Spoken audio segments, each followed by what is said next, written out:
Gue nggak tahu siapa yang bakal nemuin rekaman ini. Hari ini tanggal 10 Maret 2026. Kalau kalian pikir perang antara Iran dan aliansi Israel AS cuma soal rudal balistik atau drone tempur, kalian salah besar. Gue Naya, dan gue udah terjebak di zona merah ini selama 3 minggu. Awalnya, beritanya cuma soal ledakan nuklir taktis di perbatasan. Tapi, gas kuning yang menyusul setelah ledakan itu bukan radiasi biasa. Pemerintah bohong. Mereka bilang itu cuma efek samping bahan kimia. Tapi gue lihat sendiri, orang-orang yang kena gas itu nggak mati. Kulit mereka melepuh, mata mereka menghitam, dan mereka mulai jalan merangkak dalam kegelapan. Suasana di luar sana udah bukan kayak zona perang lagi, tapi kayak neraka yang bocor ke bumi. Langit merah terus-terusan, dan bau daging terbakar nggak pernah hilang. Gue harus terus pindah tiap malam. Karena mereka yang udah terpapar, selalu keluar pas matahari tenggelam. Mencari suara napas kita, denger nggak suara itu? Jeda sebentar, itu bukan sirine serangan udara biasa. Frekuensinya diubah. Kata orang-orang di radio gelap, frekuensi itu sengaja dinyalakan buat ngusir benda-benda yang lahir dari puing-puing perang ini. Kemarin malam, gue ngintip dari jendela bunker. Gue lihat konvoi tank AS hancur berantakan.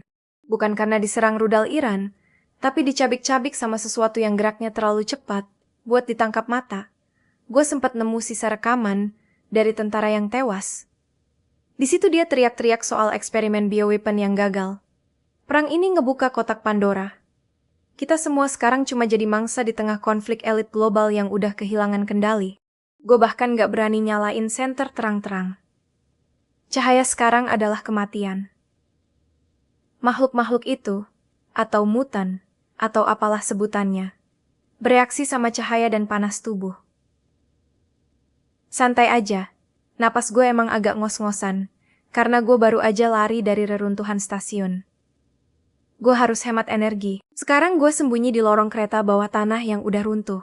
Dingin banget di sini, lembab, dan bau darah keringnya bikin mual. Lo tahu apa yang paling horor dari situasi ini?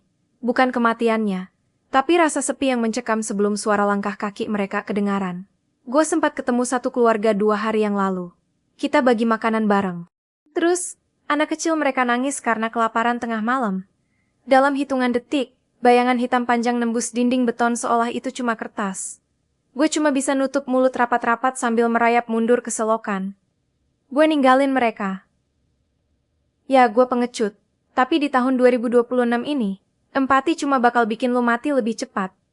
Kadang gue mikir, apa di negara lain keadaannya seburuk ini? Apa perang ini udah nyebar ke seluruh dunia, ngubah manusia jadi monster tanpa jiwa? Gue usap wajah gue dan debu reruntuhan ini, rasanya nempel kayak dosa, berdongeng dengan nada berbisik dan tegang. Sial, mereka di atas. Gue bisa dengar suara cakaran di langit-langit beton. Persis di atas kepala gue sekarang. Suaranya kayak kuku besi yang digesek ke papan tulis. Perang ini, ya Tuhan, perang macam apa yang make senjata iblis kayak gini? Gue baca dari serpihan dokumen militer yang gue temuin, katanya ini senjata rahasia. Genetik tentara yang dimodifikasi biar tahan radiasi nuklir. Tapi virusnya bermutasi karena efek fosfor putih. Mereka nggak punya akal lagi, cuma insting berburu yang brutal. Gue pegang pisau gue erat-erat. Meski gue tahu ini nggak akan ada gunanya kalau beton ini sampai jebol. Napas gue berat banget rasanya. Jantung gue deg-degan parah. Gue coba tenangin diri. Kalau mereka nyium hormon ketakutan, mereka bakal makin agresif. Gue harus nunggu sampai sirine jam 4 pagi bunyi lagi. Itu satu-satunya celah buat gue lari ke zona evakuasi. Tolong, jangan sampai mereka nyium bau darah dari luka di lengan gue. Oke, suaranya udah mulai menjauh. Gue punya waktu sekitar 15 menit buat keluar dari lubang neraka ini sebelum fajar.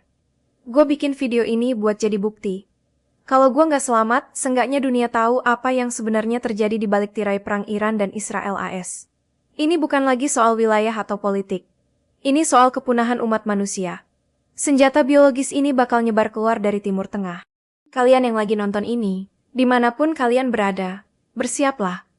Kumpulin air, makanan, dan cari bunker bawah tanah yang paling dalam. Jangan percaya sama siaran resmi pemerintah. Mereka tahu, tapi mereka diam. Gua Naya. Dan gue bakal terus coba bertahan hidup.